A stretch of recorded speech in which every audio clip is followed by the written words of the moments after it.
2, 1, 2. There we go. Hello, everyone. Welcome to the podcast, the live stream, politics, culture, and some other shit. This is going to be cool.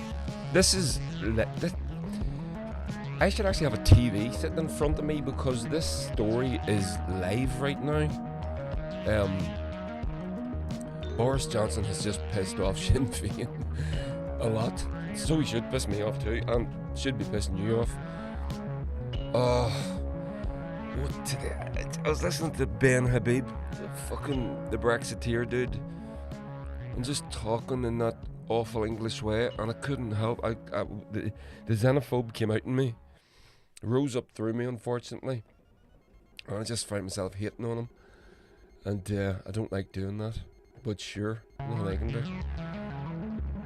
Let's see. Trying to just get everyone lined up here.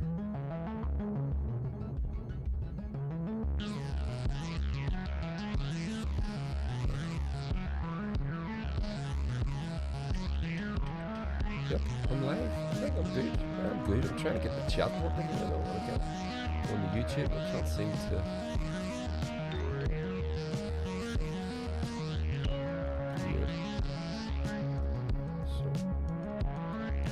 What's happened there, lads? I can't. If there's anybody talking to me on the chat, I can't see it. I'm not going to see it.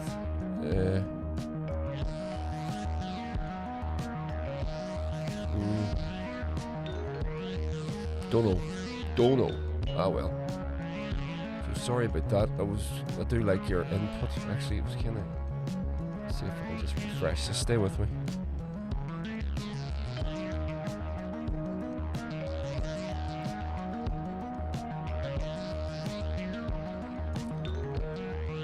I'm still here.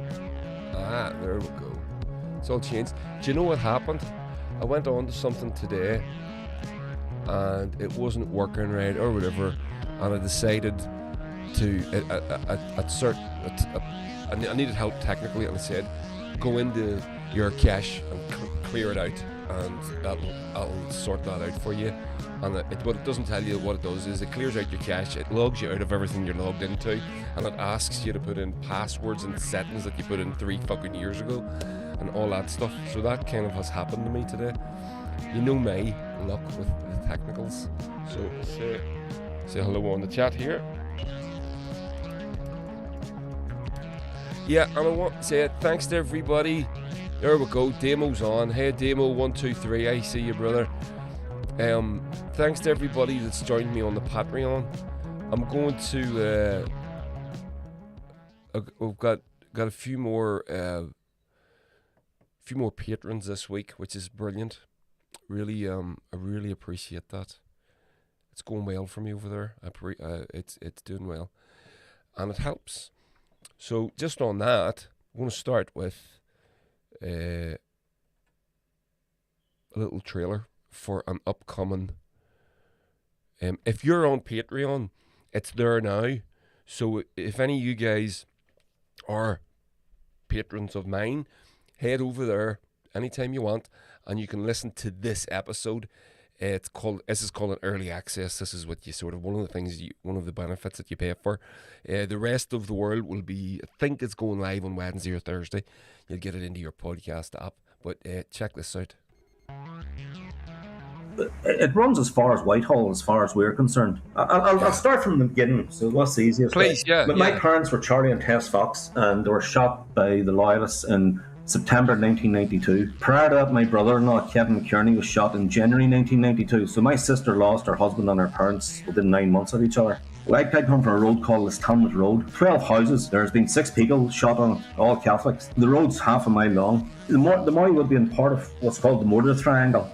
And at the heart of the triangle was Portadown, where the Loyalist stronghold, and they could feed out towards East Tyrone or towards North Armagh, towards Guildford. And if you look at all the killings from 72 on, they're all in around that area. The first person killed was 1988. Fella McNelly down, and the last one was killed was 1994. Kathleen O'Hagan. She was pregnant at the time and shot her in the stomach, so made sure the baby would die. It became increasingly clear that they were very good and got very good very quick, or they were getting state help, because prior to '88 there was no killings in Mid-Ulster for 8 or 9 years. The loyalists in Mid-Ulster were finished after the Clifford McKeown Supergrass trial in the mid-80s. In 1985-86, Billy Wright was a preacher, born again Christian, wasn't involved. Something along the way reactivated the Mid-Ulster loyalists.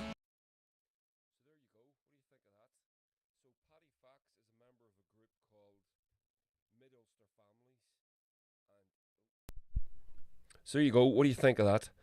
Paddy Fox is a member of a group called Mid-Ulster Families, and as you just heard there, him explain, that road that he lives on is half a mile long, and 6 out of 12 families that live on it have all had people killed in the Troubles. And the period of time that he and this group that he works with are focused on is from 1988 to 1984, because that specifically is when the Portadown LVF were at their worst time here. I live in Lurgan here, and I grew up terrified of those guys.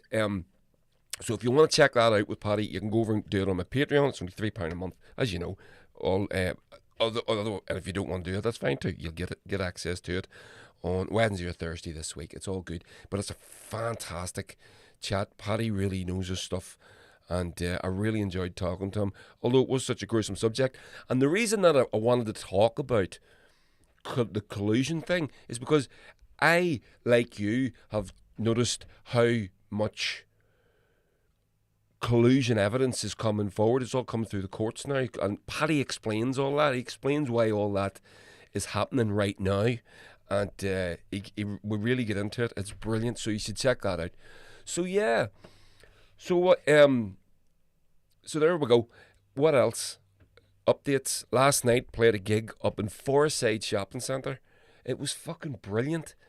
They set it up like a Jules Holland thing. It wasn't in a circle. We were all there was 6 bands, and we were all in a line, and we all took a song each. So we all got 3 songs, and it was the String Ninjas, the Bonnevilles, Mark Ward, Rowe, No Oil Paintings, and a band from England called Skinny Living. One of the guys is actually from here. The main man is from here, but and it was fucking brilliant. A big range of styles. It was like everyone was completely different. Each band was different from the last, and it was brilliant. I really fucking enjoyed it, and everyone was so talented, and the songwriting and the singing, and it was just fantastic. And it was in an underground car park at Foreside Shopping Centre. It sounds odd. It was odd, but it was class. Such a set, and I really hope to do it again. It's one of the coolest things I've ever done with the band. Really enjoyed it, but didn't know what we were going to expect going in there. But the team that were doing the running of the show, by God, they were fantastic. They had everything down pat. Perfect experience for a musician to go into something like that. And it was hosted by Ralph McLean, and he's class too. I got talking to him a lot. Me and Ralph get on very well. So I'm going to be doing a session for his radio show as well soon. Yeah, what else have I got written down here? So updates. So there's this, right? The other thing, sitting the other night, and it came up on my Twitter feed about Bitcoin. Does anybody know anything about Bitcoin? No, I don't know anything about it. And I'd seen that it had crashed. I don't know why. It came onto the feed on Twitter, and so I says, I'm gonna fucking check this out. How do you buy Bitcoin? Now, I put up a tweet, and people said, yeah, it's a great time to buy into this fucking collapsing Ponzi scheme. Well, and it's true. His point was correct, but my point is capitalism is a Ponzi scheme anyway, and so I bought the I downloaded an app and I bought Bitcoin. And this is not me advertising Bitcoin, by the way. I don't know. I'm a financial basket case. I have no idea. So I invested heavily. I invested £6 into Bitcoin, and I just have it on my wee app, and I'm just sort of watching it just to see what happens.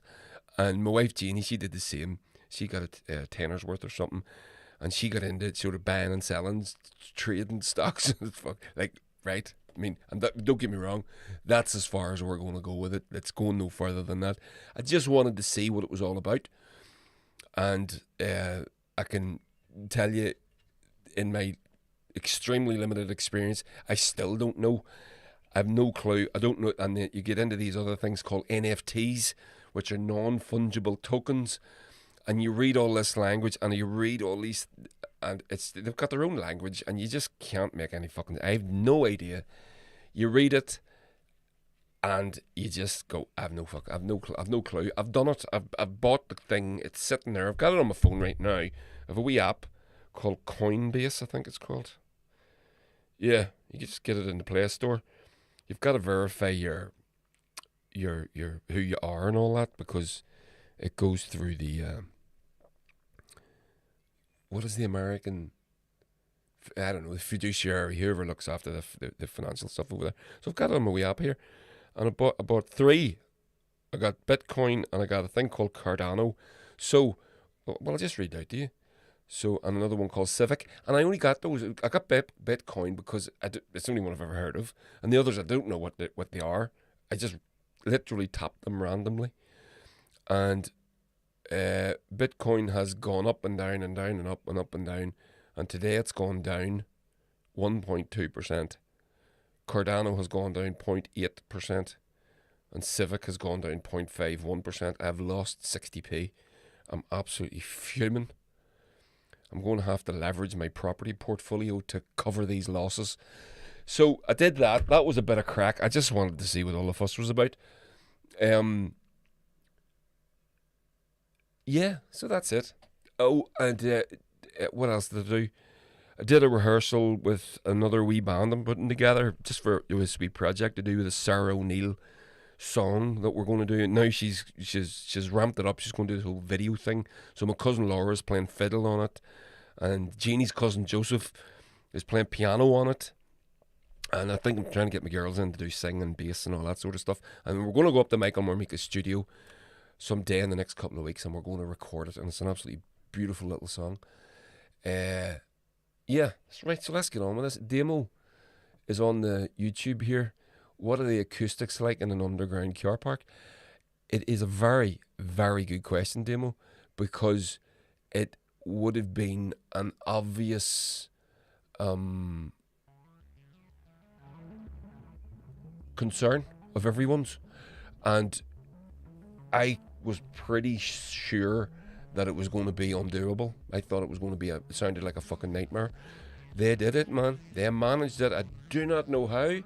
They put up the blankets all over the place. They took one corner of it. It wasn't in the whole thing. It was in one corner of the car park, and they blanketed it all off. They had the stage blankets all around, and then, I mean, you know, the Bonnevilles were pretty fucking loud, very loud, and I'm always being told to turn the amp down by the sound engineers, which is fine. And I turned, and I expected it because my amps are just bouncing around. That sound is just, it's unmanageable at those volumes in a place like an underground car park, is what you would have thought. Not a bit of it. I was waiting to be told to turn down, and the guy was just going, yeah, keep playing. And then he go, right, that's it. He says, we'll move on to the drum kit. I couldn't believe it. So it was perfect. All the bands were great. All the bands were great, and the acoustics were fantastic. I don't know how they did it. I really don't. As they did move all the cars. There was no cars anywhere near the actual stage area, the venue area that they had, because we were setting off the car alarms when we were doing the sound checks at 3 o'clock. There were still Demo, yes, we did. As soon as we started rehearsing our sound checking, mate, we set off all the fucking car alarms. They were going off like fucking crazy. We were all laughing, but whenever the actual gig was on, there was no cars anywhere near. And they did tell us, they said, for any of the artists that are there, could you when you're parking your car, next to the stage area to unload, which is your van, whichever you do, don't lock it, so you're not actually activating the alarm, not turning it on. So yeah, So yeah, it worked great. Thomas Clark on YouTube. In the words of Jimi Hendrix, if it's too loud, we can always turn it up. Fucking love it. Love it. Always happy to throw in a fucking Jimi Hendrix quote.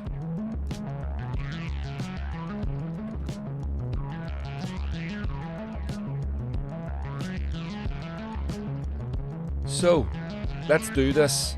We know what we're talking about, lads and girls.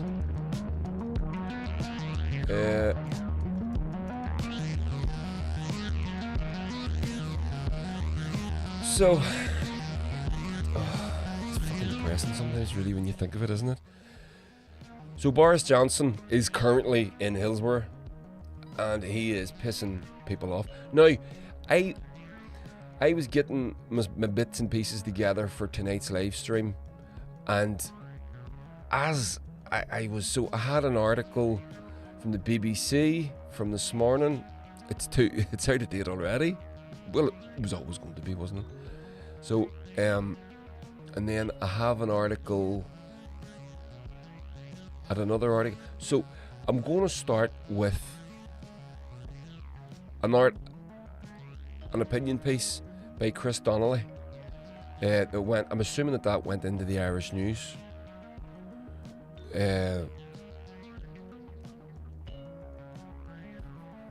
Yeah. I'm assuming it went into the Irish News. So we'll read this out and we'll see. Now this is pre. Now I've got a video to show you as well, to play to you as well. So this is Chris Donnelly in the Irish News with Boris. So the headline, the title of the article is "Solve the Protocol and Unionists Will Find a New Crisis." With Boris Johnson due to arrive in Belfast today. See what I mean? It's out of date already. There's already stuff, but I may as well just go through this and give everybody the whole picture. With Boris Johnson due to arrive in Belfast today, it is worth reminding ourselves that the protocol arrangements he continues to castigate and seek to renege upon, thereby breaking international law, formed a central part of the oven-ready Brexit deal he campaigned for and successfully steered through the British Parliament. And that's something that we should not forget. Right? I mean, that's very relevant. The protocol is not the consequence of an immaculate conception, but rather a product of a Brexit, championed by the sometimes bedfellows at Westminster, the Tories and the DUP.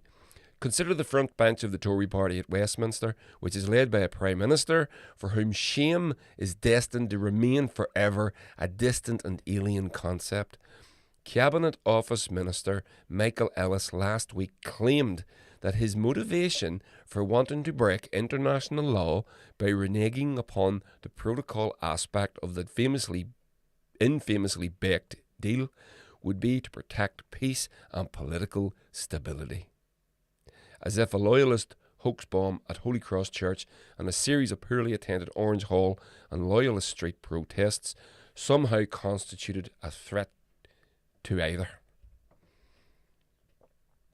Then there's the Foreign Secretary, the pound shop Thatcher herself, Liz Truss, who last year gave a speech on the theme of rebuilding the muscle of global Britain. Truss falsely asserted in her discussions with Maros Sefcovic last week that the protocol was the greatest obstacle to forming a new executive at Stormont, proceeding to cynically claim that scrapping parts of the protocol deal had become a matter of international peace and security. That's just clearly not true. It's just lies, and this is the thing that we've all witnessed over the past 5-6 years now. This shit has been going on. The ability of these people to lie and get away with it is beyond staggering. I was listening to, I turned on Talk Back on Radio Ulster today to bring Jeannie to the shops, and I knew this Boris Johnson thing was happening, so I better check in with this because I haven't listened to that in years. It just drives me mad. And there was a caller,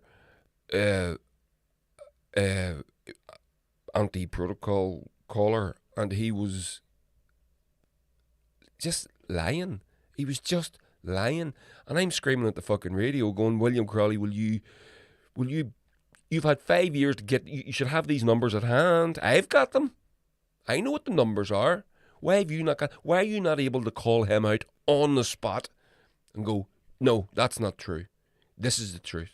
Because Manufacture Northern Ireland says this, etc., etc. But they don't, and they continually get away with it because our journalist class aren't fucking holding them to account, which is what they're for.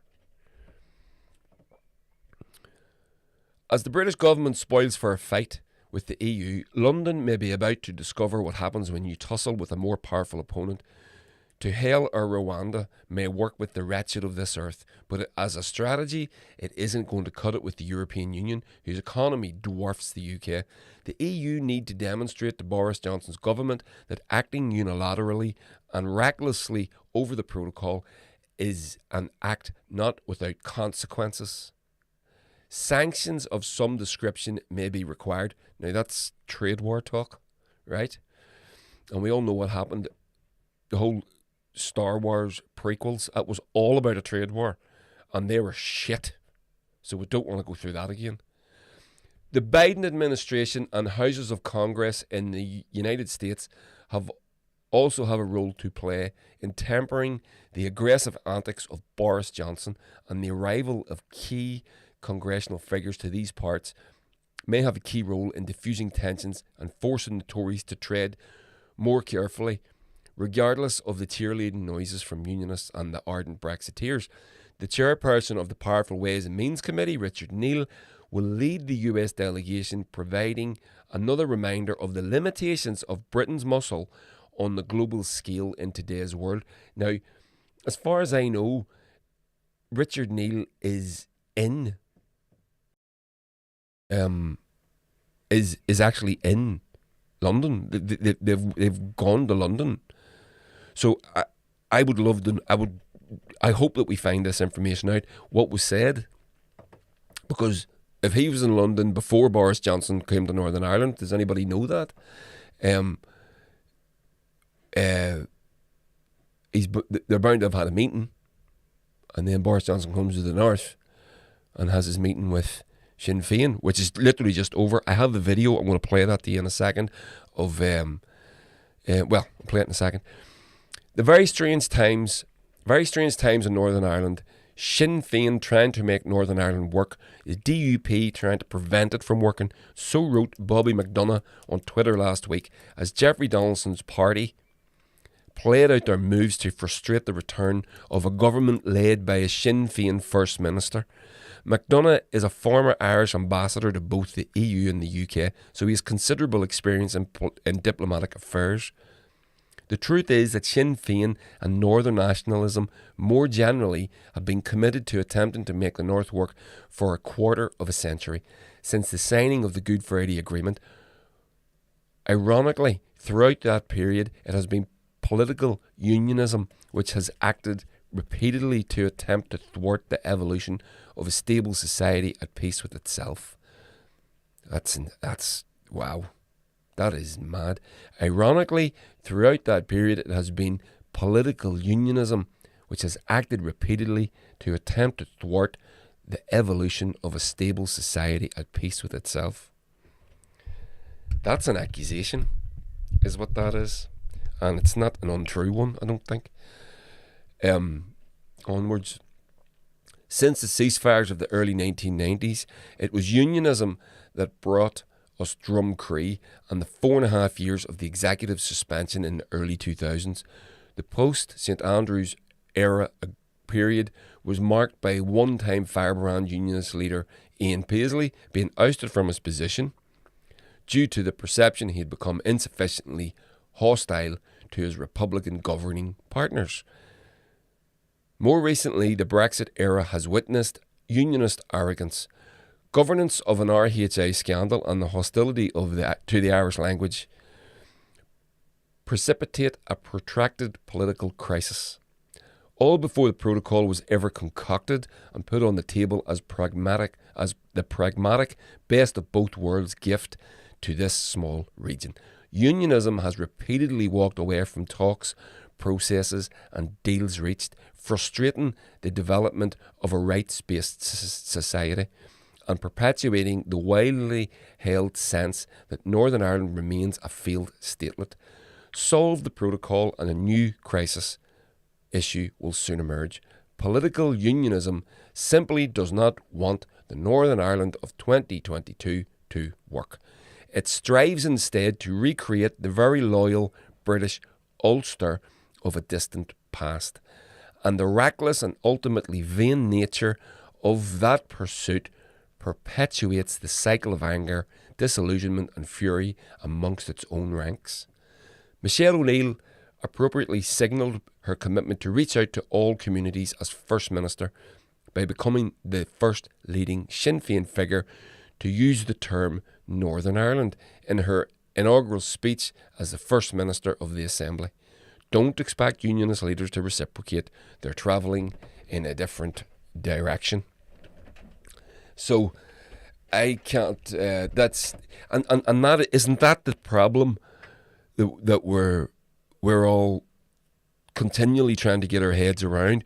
We can see clearly efforts being made by certain people in certain directions and by the electorate through their response at the ballot box last week.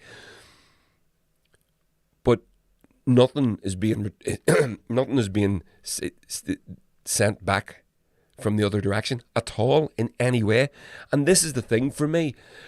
We're so far into this that we get, if it feels complicated, it gets complicated and we forget details. I've got a busy life. You've got busy lives. This is not our jobs. This is something that we're interested in because we live in this place.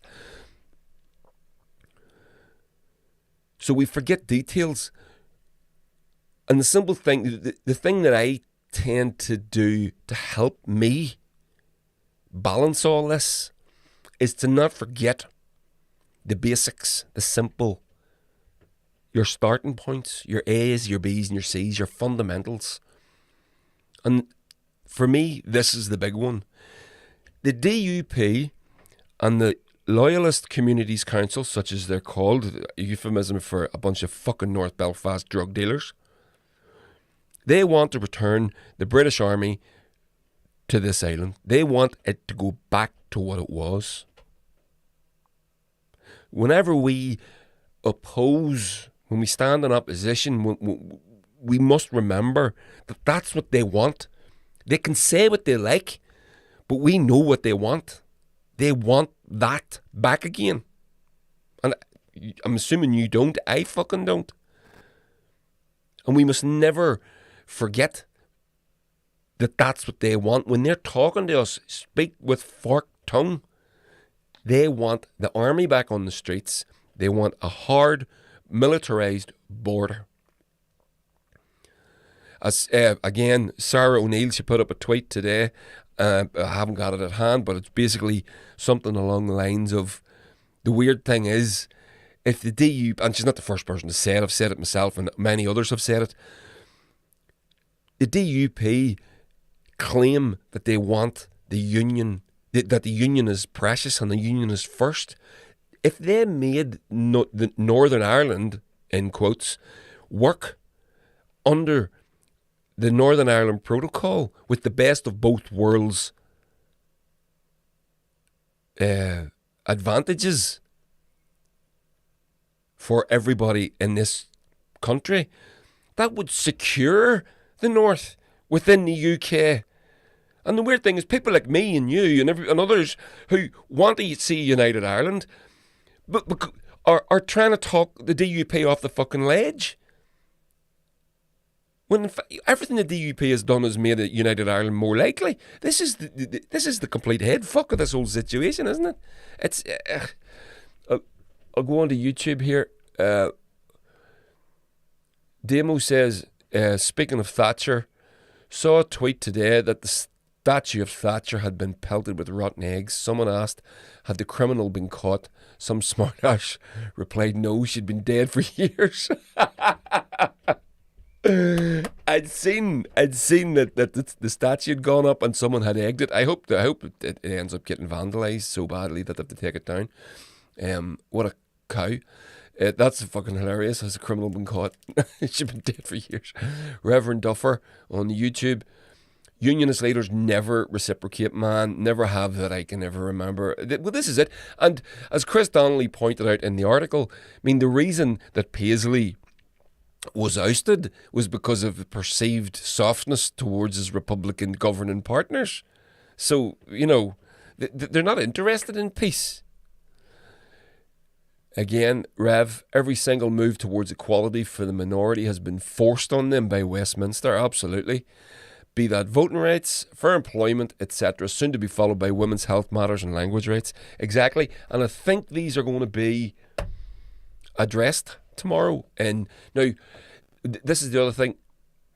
Boris Johnson's speech, his article, let me just get it here where I did.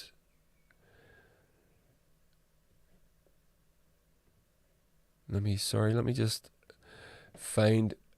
Yeah, so Boris Johnson's speech for tomorrow's Belfast Telegraph has been published. So I'm going to just quickly. Actually, it's very long.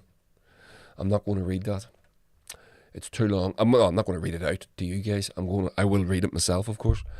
I'll just give you a couple of. I'm visiting Northern Ireland on Monday at a time of considerable political change. If only he could do something about that. The Assembly elections brought forth new general blah blah blah. Northern Ireland today does not say 1 in 10 of the population were not born here. Local people have thrown their doors open to those fleeing Ukraine. What the fuck has that got to do with anything? It's true. Oh, by the way, I'm going to be talking with my friend Michael Marmika, recording studio collaborator, records the Bonneville's albums. He's from, his family originally is from Ukraine, and I'm hoping to talk to two young Ukrainian musicians, like 16, 17-year-old boys, young men, boys, whatever, and they're here in Lisburn, just up the road. So I'm hoping to get that sorted this week. I'll let you know more about that, about their experience.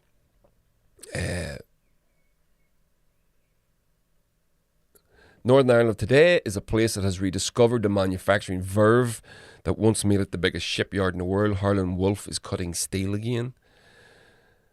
Okay, he hasn't wrote this. What the just fucking. This is a 2,000 word article. Yeah, so I'm not going to bomb through that right now. I'm sure you'll have it read yourself.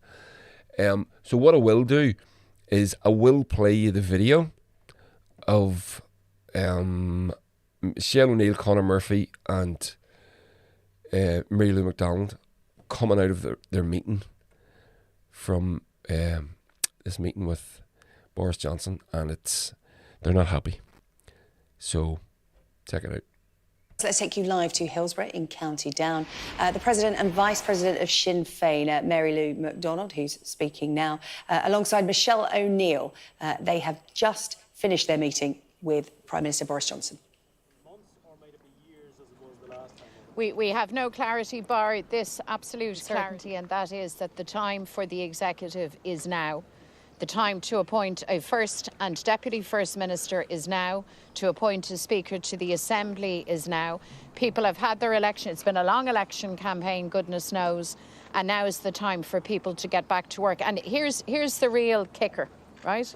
There is an established mechanism through the Joint Committee to deal with those elements of the protocol that need to be smoothed out, finessed and altered. The Prime Minister is aware of that. The government in Dublin is aware of that. The European institutions are aware of that. And yet here we find ourselves in a situation where the British Prime Minister is quite willing to act in coordination with the DUP with very, very unacceptable obstructionist tactics. And what that says to the population, people who are struggling now to pay for their groceries and to keep the show on the road in their own homes and their own families is just astounding. It's not acceptable in the north of Ireland, and I dare say it would not be acceptable anywhere else in England. In Boris Johnson's own backyard, would he deem it acceptable for 1 minute to say to struggling families and workers, struggle on while we hold a veto on the government that can deliver for you? It's not acceptable there. It's not acceptable here. We've made that very clear to him. We did not manage to convince him of the error of his ways, but be very, very clear that we will persist on these matters. Do you know about them in any shape or form, the words fixing the protocol rather than scrapping? The words that we needed to hear, Vicky, is that the British government would honour the established mechanisms and channels that have been agreed to smooth out, to consider and to resolve the hiccups, the difficulties that arise from the application of the protocol. Everybody agrees. There is no difference. There is no division of minds on that matter. Where the line is drawn is when the British government says, with its chest stuck out, that they will act unilaterally, that they will legislate unilaterally, and where the British government, very cynically, I have to say, says to unionism, or a section of political unionism, that they can have a veto on progress. They can have no such veto. Democracy has to rule in the end, and the democratic wishes of the people have to be respected. And be very clear, and I'm flanked by two former ministers of the executive and the First Minister-elect. Everybody's very clear that whatever people's differences or points of divergence, everybody wants government. Everybody wants the executive established. So what we needed to hear from Boris Johnson, and we need to hear yet, is that the executive must be formed. No ifs, no buts, no conditionality, and no unionist veto. David Young. Another issue that we're on the agenda today, Irish language, the abortion services and the legacy. What's the plan of society? Well, we expect to see delivery in terms of abortion services, Ocht Gaeilge, the cultural package, within the next week. That's been given. On the issue of legacy, we have challenged again the British government's approach to all of this. They are absolutely clear that the amnesty they proposed is unacceptable. It's been roundly rejected by all shades of opinion here on the island of Ireland, and indeed condemned internationally. What their alternative proposal is, we don't know. What we do know is that many, many moons ago at Stormont House, agreement was found. A consensus was found amongst the political parties here, and the British government, the Tories, have been really, really very negative and have held.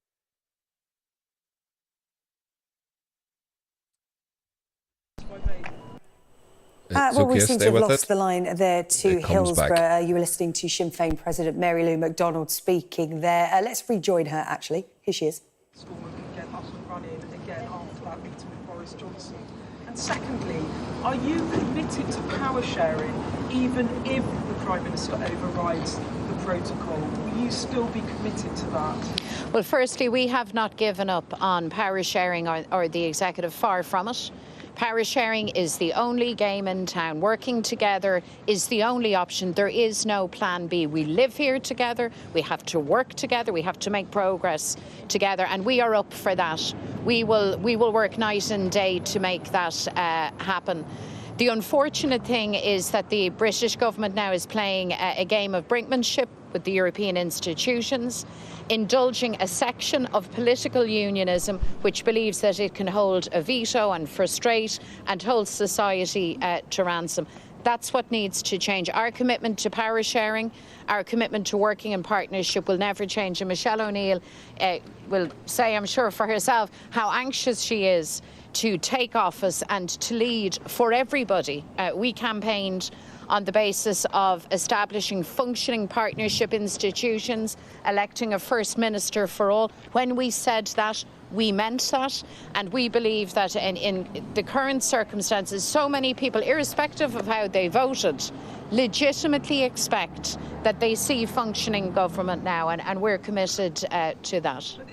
Sorry, Anushka, ITN. Sorry, there are other people with... If the Prime Minister introduces legislation overriding the protocol, is that a red line for you when it comes to power sharing? There are no red lines for us when it comes to power sharing, bar that power is shared and that others step up and nominate. Now, let me tell you, there is no circumstances we envisage in which the protocol can be wished away, spirited away, or indeed legislated away. The notion that in the mother of all parliaments, as it boasts, that there would be an attempt to legislate to break international law is shocking. It's breathtaking. And we find ourselves astounded that members of the House of Commons or Lords would even countenance such a proposal. What we want is the British government, the European institutions, to sort out the issues about the protocol, to smooth its implementation. We accept that. But what we want is government to be resumed, power sharing to be resumed. And for the first time in the North, for the first time, a huge benchmark of equality, where we have for the first time a nationalist First Minister acting for all and taking office. Heated was the meeting? What did you say to him directly? I know you worried we're heading towards a trade war. Well, look, it was a lively meeting. Was it heated? Tough, I think, is the word. I mean, we're not here to beat around the bush or to try and sugarcoat anything. This is a very serious situation. This is a very serious situation. It is unacceptable for families, for children, for communities that are in the most desperate, in some cases, of hard times, that politics, that the British Prime Minister says to those people, those workers and those families, too bad, we have to delay, too bad because others have a veto on their needs, the people's needs being prioritised and addressed. That to our mind is scandalous, actually. I would use the word scandalous. Shameful. Yeah, shameful. I mean, people are struggling right now with the cost of living crisis. We're just 10 days past our election. The people came out in large numbers. They voted for politics to work. They voted for parties to work together. They voted for a local executive that will start to put money in their pockets. They voted to fix our health service, and they're being denied all of that by the DUP, and they're being supported by Boris Johnson and co, who we've just met in this building. That is not acceptable. It's not tolerable, and it shouldn't go on for one day longer. We're determined. We're very determined to be in an executive. We're very determined to turn up for people, as we promised the whole way out the election campaign. It is now time to get into that executive and do business and actually respond to the public's needs. What Boris Johnson is sponsoring in the DUP is nonsense, and it's madness at this time. Next one. Thank you. Nick Roth, BBC Newsnight. Mary Lou McDonald, you've said that it was a tough meeting and it was a lively meeting. But can I ask you about Boris Johnson's fundamental point, which is that the Northern Ireland Protocol has lost the confidence of the Unionist parties, the Unionist community, not just the DUP. And you need to have power sharing here. And at the heart of the Good Friday Agreement is that both communities have confidence in the governance here. And Unionists don't have confidence. So he's saying, I'm not wrecking the protocol, but I have to reform it to win the confidence of the Unionist communities to get power sharing up. Well, let me answer you as we answered the Prime Minister in the following terms. Firstly, nobody, including unionism, has a veto on progress. The majority of MLAs returned to the Assembly support the protocol. That's a fact. There is no call for a consensus or for a cross-community consensus for the protocol. That's a legal fiction. The British government is peddling this myth to try and dress up what we regard as a very, very negative approach to the Good Friday Agreement and its institutions, and to try and dress it up as being pro-Good Friday Agreement. It's nothing of the sort. The proposed course of action by Boris Johnson and his government can cause nothing other than instability, insecurity and hardship for people. And let me say again, those areas of the protocol where people wish to see smoothed out, altered, there is a mechanism for that to happen. Please don't miss that. There is a forum. The European institutions have engaged, have made progress, will engage, but they need a good faith partner in the British government. So rather than playing these games and giving cover to the DUP for what is essentially a wreckers charter and holding society to ransom.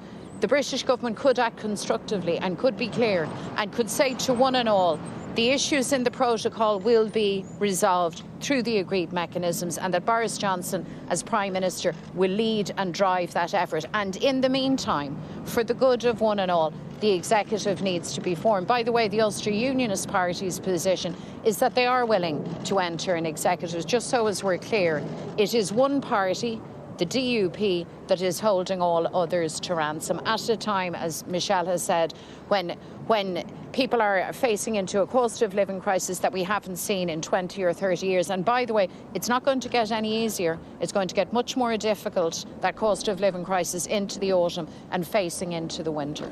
Thank you, folks. Thanks, folks. So there we go. What do we think of that?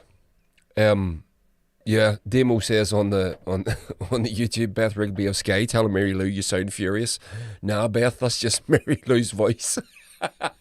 Beth hasn't spent much time in Dublin. Yeah, I do. There's a couple of things. I mean, Mary Lou said there about the breakdown of Stormont. So, I mean, just to show you, there's a graphic up on screen. Those of you listening to this, I'll read it out. Northern Ireland Protocol, elected parties in favour of protocol remaining. Sinn Féin 27, SDLP 8, Alliance 17, People Before Profit 1, total 53 MLAs. Elected parties are opposed to the protocol, DUP 25, UUP 9, Independents 2, TUV 1. That's 37 MLAs. So there's a difference of 16 MLAs. I don't know what the percentage breakdown of that is, but that's, you know, it's not one or two. It's enough to be called significant. I thought Michelle O'Neill was a bit. She was. I think she was angry. I think she to me looked like she was angrier than Mary Lou, and I do wonder now that Boris Johnson's poll numbers aren't doing very well, and you know he's looking like he might be getting the Tory party would get rid of Boris Johnson before the electorate. Well, there's not going to be an election for a while yet, a couple of years at least. A general election in the UK. Now that he needs support from within the party because of all of the fucking shenanigans he's been getting up to, and his poll numbers are on the slide. It's, to me, it just stinks of another round of Ulster Unionism bending over to allow itself to be used by English Tories. It's just staggering. So here's I scanned the article, the Boris Johnson article, just while that video was on. So there's there's a paragraph here addressing issues with the protocol. In the international agreement that sits along the Belfast Agreement, as a sovereign government of Northern Ireland, the UK also assumes specific responsibilities that go beyond its role as co-guarantor to protect the economic rights of the people of Northern Ireland and to ensure just and equal treatment for the identity, ethos, aspirations of both communities. Well, you know, if you want to protect the economic rights of the people of Northern Ireland, give them access to the economic market that they want, that they voted for. We must admit that those commitments have sometimes been difficult to navigate through Brexit. Fair enough. We insisted throughout that there would be no scenario in which a hard border would be allowed to emerge. And we have delivered that 100%. And as we said, we would protect the full rights that were enshrined in 1988. So, well, there we go. There's lots more to that article. As I said, I'm not going to read it all because it would take me an hour. So that's that. That's that done.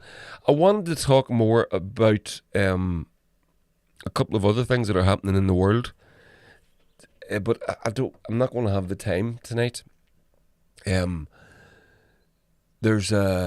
Do you know that there's a baby formula milk shortage in America at the minute?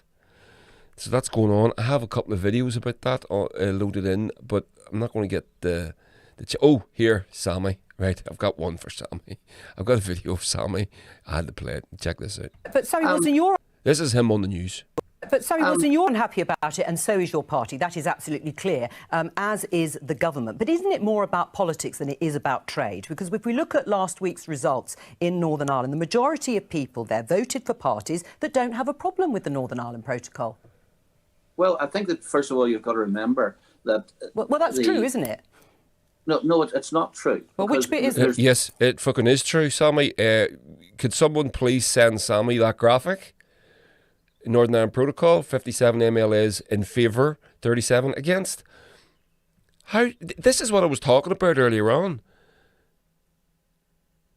You know what this is exactly what I'm talking about. How is he... He shouldn't be allowed to make a point until he answers the question truthfully. If she doesn't have that information in front of her, well, I've got it. There's it there. I've got it in front of me now. There it is. I'm a dickhead in a fucking studio at the back of his house. Well, there are many of those who voted for example, the Alliance Party, and the Alliance Party has already said there needs to be changes to the protocol because of the impact it's having. But they're not asking for it to be scrapped, are they? No. Well, it doesn't matter whether they're asking to be scrapped or not. What you do have is the unionist population voted entirely for unionist representatives, and don't forget the system of government in Northern Ireland is based. It's a mandatory coalition. I understand that. It has to be based on consent, and your previous contributor just dismissed the whole idea of the consent of unionists. Right, and you can't.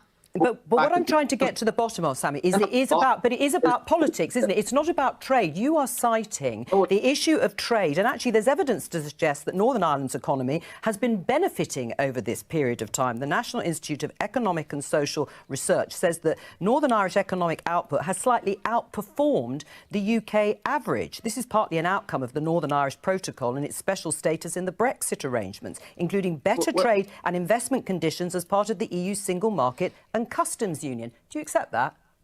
No, I don't. And I think that, first of all, you've got to remember that any trade which Northern Ireland benefits from as a result of the free trade arrangement which the rest of the UK has with the EU.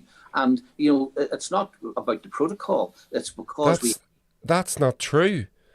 That just isn't fucking true. It's unbelievable. That's what... Right.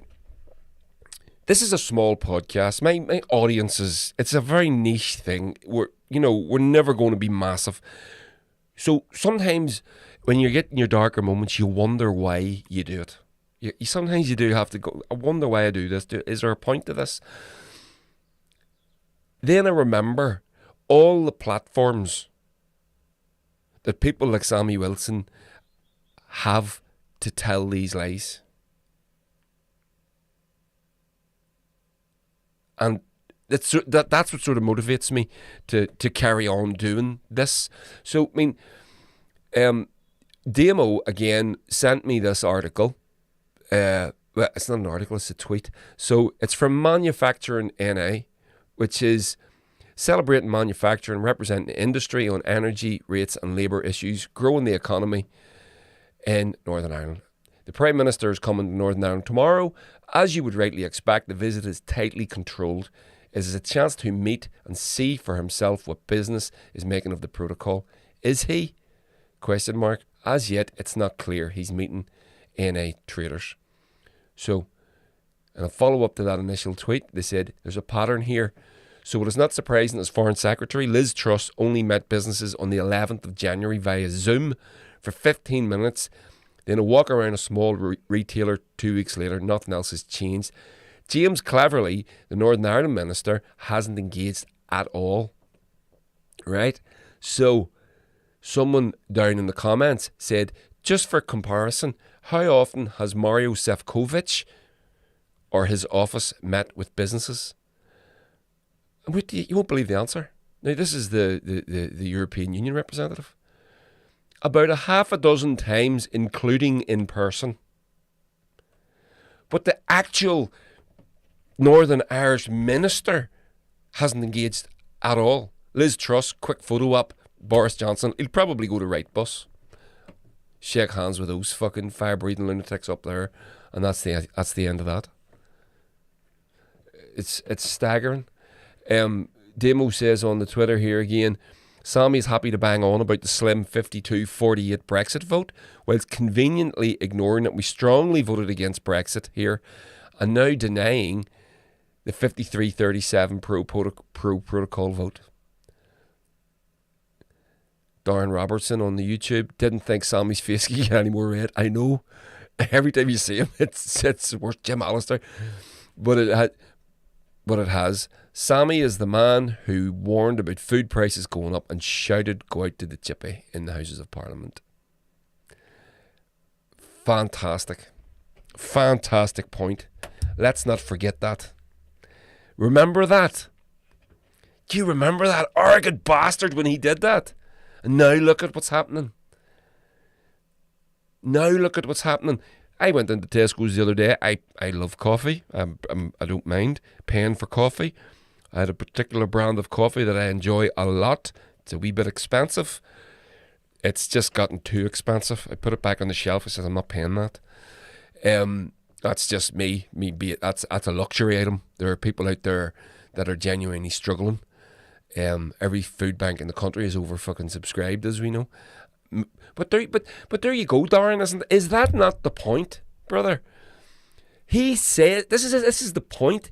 They say these things, and they get away with them.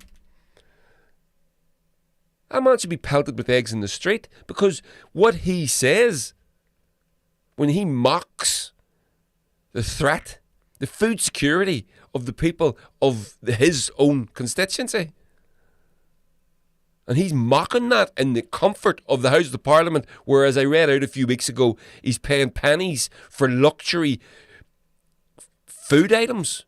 Luxury food items. Luxury meals. Food items. Luxury meals. Remember, I read out the Houses of Parliament, the members of Parliament's menu. They're getting steaks for £9, cooked by a chef. No, cooked by a chef. What's it going to be cooked by? A hand grenade. Unbelievable. Tories also refused to confirm how Northern Ireland Secretary Brandon Lewis had been. Northern Ireland Secretary Brandon Lewis had been over here too. Yeah, I'm assuming he has been over, but if he was over in any way that made any significance, would you not be amazed? I know I would. I would be stunned. You know, I have another video here. I'm not gonna. What's that one? I'm not gonna show you it because it goes on a bit long. I've got a few things here. Yeah. Oh, I've got one. Right. We're sort of moving on from the Northern Ireland Protocol stuff, right? Just real quick. Here's a video for you. You just know, if you're into politics, you've seen this. Oh my God! This fucking bitch. Check it out.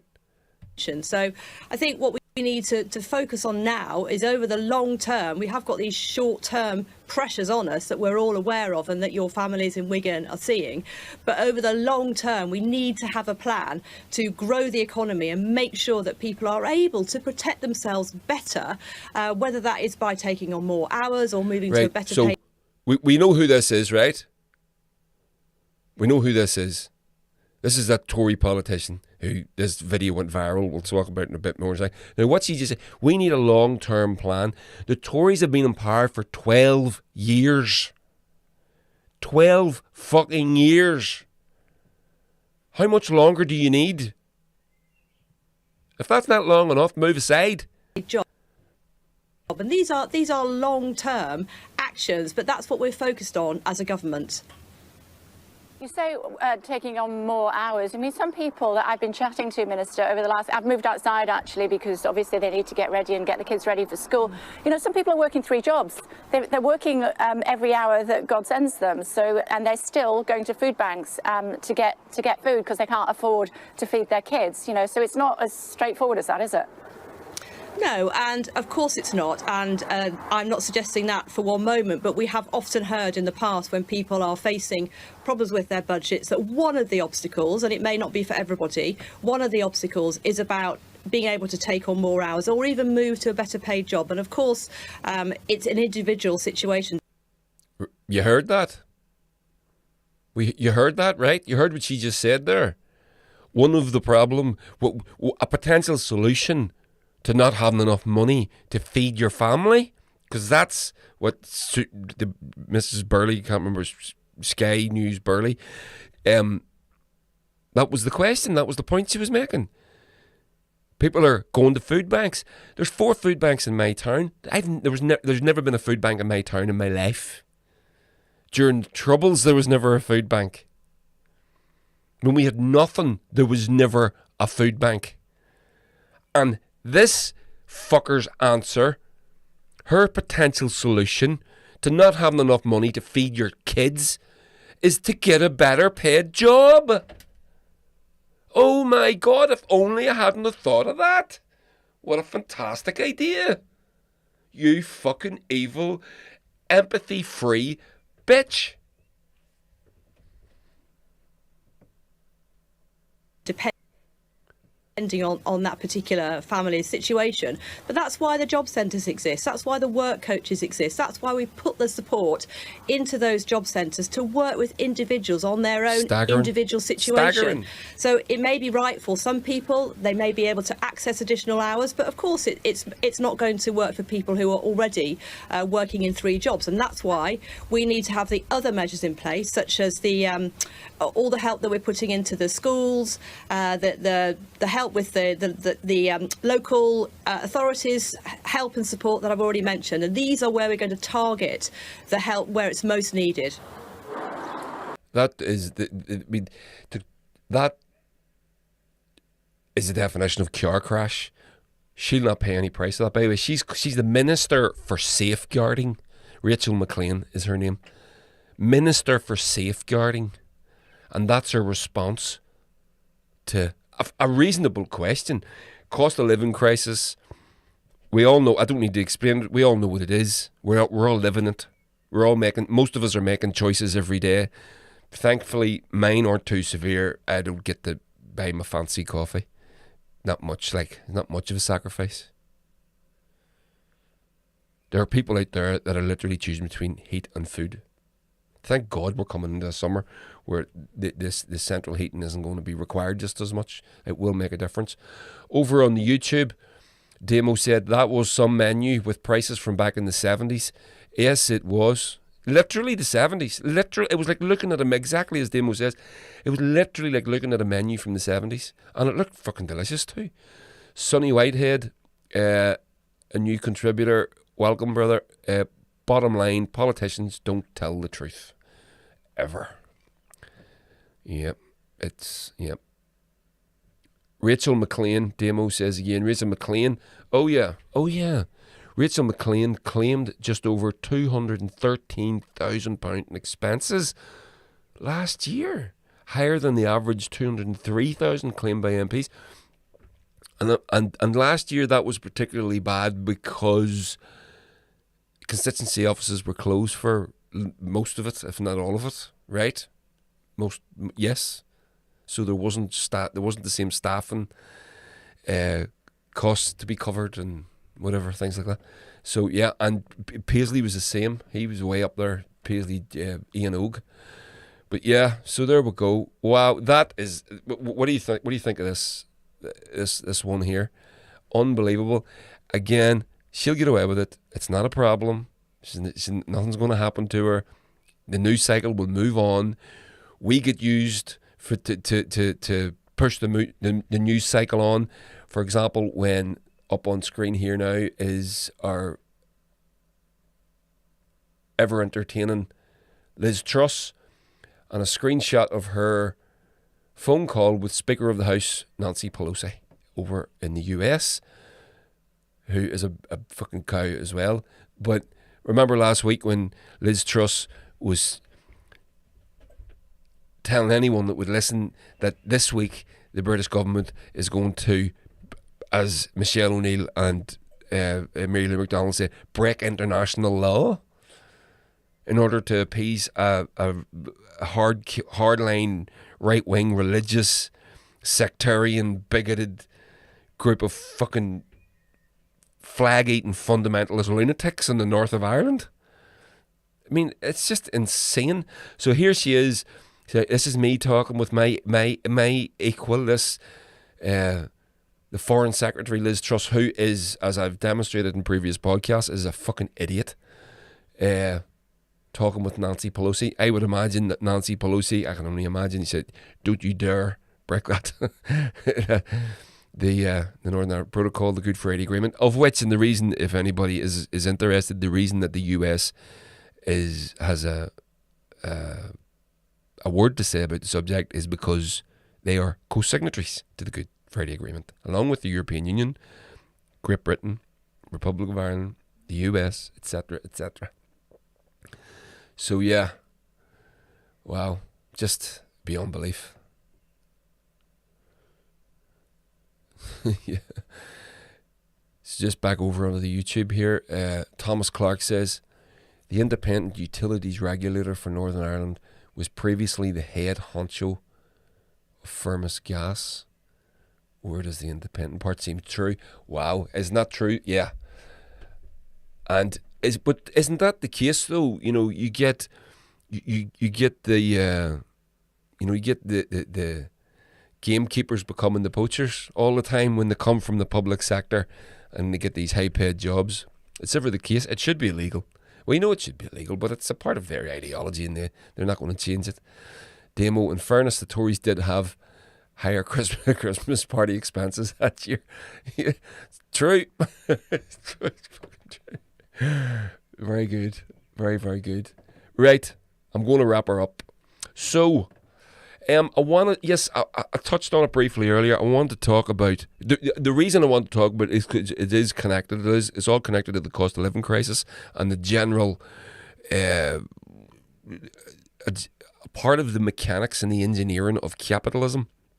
The way it works, capitalism always has a tendency to monopolize. You can see this. You think about, all the little social media companies that come up and then they get bought out and then they all become a part of. So now we end up in this landscape where there's only a half a dozen players, and that will further distill down into there's only one or two. In the US at the minute, there's a baby formula shortage. So milk, powdered milk that you give babies. There's a shortage, and the reason that there's a shortage is because one of the big two manufacturers, there's only two companies in the US actually make this stuff. One of the two shut down a factory because of a potential contamination scare, and that has caused a shortage, and it's really serious. It's a real fucking serious thing. There are community groups and organisations being set up. They're actually calling for wet nurses, which is, if you don't know, if you know what a wet nurse is, it's a person that is who's still lactating, who's a woman who still lactates and can feed a child, and it's sort of it's very interesting. People are saying things. Oh, we'll just give them something. Well, you can't, or just why don't you just breastfeed them? Well, some women can't breastfeed. There's more to it than just do something else. There's more to it than that. But it all comes down into the mechanics of capitalism because of the monopolization of the market, which is what capitalism tends to do to itself, to everything. It's the only way to breast is best. Absolutely. Couldn't agree more. But what has happened, so you got in conjunction with the failures of the mechanics of capitalism, if that was in any other normal time, it wouldn't be so severe. You might be able to do, but when you're talking about with this massive cost of living crisis, this huge inflationary jumps that are happening all over the world, you're getting, for example, the US is putting another $40 billion into Ukraine. Now, to give you some sort of, it's being held up in the House of Congress by Ron Paul, who is a libertarian, so quite a right-wing guy, very right-wing guy, and a very anti-socialist guy. That's fair to say. And a part of the reasoning that he's holding it up is because of understand the mechanics of inflation. Inflation is caused by governments, in large part, not exclusively, but in this case it is the case, by governments spending money that they don't have, by printing money that they don't have, to these extents. Now, we're not talking about governments borrowing against future earning, because everyone does that. That's what debt is. Debt is a sum of money given on future time and earnings, right? Governments do the same. So, but we're not talking about that. We're talking about just where you're in the mouth of an inflationary crisis and you just turn around and give somebody, just bang, 40 billion out the door. There you go. This is on the back of $5 trillion being printed during the COVID crisis, all of which is being described as the biggest upward transfer of wealth in human history. Right? So that was the COVID relief package that was supposed to help the United States. It just went to the big companies. The people didn't get much of it, if any. So these contribute to the inflationary stresses that the economic system is going to encounter. So this 40 billion going to the Ukraine, which is just a slush fund to take taxpayers' money, filter it through the military-industrial complex.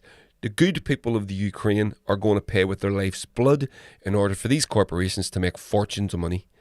So I know I went around the houses there connecting the baby formula to the thing, but it is all connected when you see it through the lens of how the capitalist system works, how capitalism works. You do see it that way, and you almost just on the other thing as well.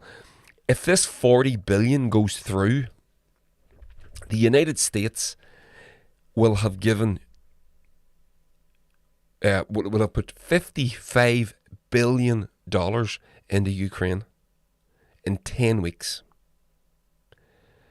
The Russian entire annual military budget is something like 60 billion. A huge amount of money, of course. But that's what we're talking about. And if you're talking about repeating that, I mean, if you repeat that in another 10 weeks or another 10, by the end of the year, you'd be looking at hundreds of billions of dollars. And if you're doing it for the reasons that I've just suggested, which I know I believe that to be true, just in order to flush US taxpayers' money into the military-industrial complex, then there's no reason to suspect that it won't happen. And the reason that they will do it is because they get away with it. They will tell the lies, as you know. There's no accountability for these people. They get caught doing what they're doing. There's no accountability. And the weird thing is, in the US at the minute, it's actually right-wing senators and politicians that are holding this money back. The anti-war left, it's not them. And by the way, I'm not, again, just to clarify, Russia bad, what they did was terrible. Ultimately, the people of Ukraine are the ones that are going to pay the price in order for American corporations to further enrich themselves. The already richest people that have ever lived. It's fucking tragic. I don't know what the answer is. I'm just pointing at a problem. I have no answer. I have no solution to it. I do find it very interesting. The voices of peace, and it was always thus. It was always the same.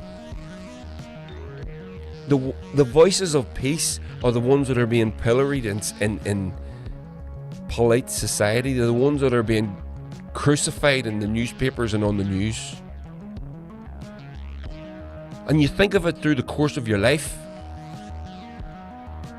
every war, all the people who are now on the right side of history, they were on the right side of history then, but if put a bit of time, a decade or two between these events, and you see all the same people are on the wrong side of history then are on the wrong side of history now, and all the people that were on the right side of history then are on the right side, are going to be on the right side of history with this one as well. And what they're saying is this war is bullshit. The Ukrainian people are going to pay for it. They're the ones that are going to pay it with their life's blood. And it's about flushing money into the masters of war. There's Rev Duffer. That's totally the reason for it. All the more money for the masters of war. And I think that's a good way to finish this. Okay, guys, thanks for joining me. I'm gonna call it. That's me done. I'm gonna just let you know, like, share, subscribe. Join me over in the Patreon if you haven't. I'm going to play the trailer for the Paddy Fox interview. For those of you that haven't heard it, you can listen again. My patrons have early access to this, although I will be dropping it to you all later on in the week. If you want to take a look at the Patreon, it's only £3 a week, or £3 a month, excuse me. So check this out, and all the best. It runs as far as Whitehall, as far as we're concerned. I'll start from the beginning, so what's the easiest way? Please, yeah. My parents were Charlie and Tess Fox, and they were shot by the Loyalists in September 1992. Prior to that, my brother-in-law, Kevin McKierney, was shot in January 1992. So my sister lost her husband and her parents within 9 months of each other. I come from a road called Listamlet Road. 12 houses. There's been 6 people shot on it, all Catholics. The road's half a mile long. The Moy would be in part of what's called the Motor Triangle. And at the heart of the triangle was Portadown, where the Loyalist stronghold, and they could feed out towards East Tyrone or towards North Armagh, towards Guildford. And if you look at all the killings from 72 on, they're all in around that area. The first person killed was 1988, fella McNelly down, and the last one was killed was 1994, Kathleen O'Hagan. She was pregnant at the time, shot her in the stomach, so made sure the baby would die, It became increasingly clear that they were very good, and got very good very quick, or they were getting state help, because prior to 88 there was no killings in Mid-Ulster for 8 or 9 years. The Loyalists in Mid-Ulster were finished after the Clifford McKeown Supergrass trial in the mid-80s. In 1985-86, Billy Wright was a preacher, born-again Christian, wasn't involved. Something along the way reactivated the Mid-Ulster Loyalists. And if you want to hear the rest of that chat with Paddy Fox, and I'm sure you do, it's absolutely fascinating, head over to my Patreon where you can get early access to it now, or wait till Wednesday and you'll be able to hear it on your favourite podcast app. Don't forget, tonight I'm going to be doing a live stream on YouTube at 8 o'clock. We're going to be talking all things politics, culture and some other shit.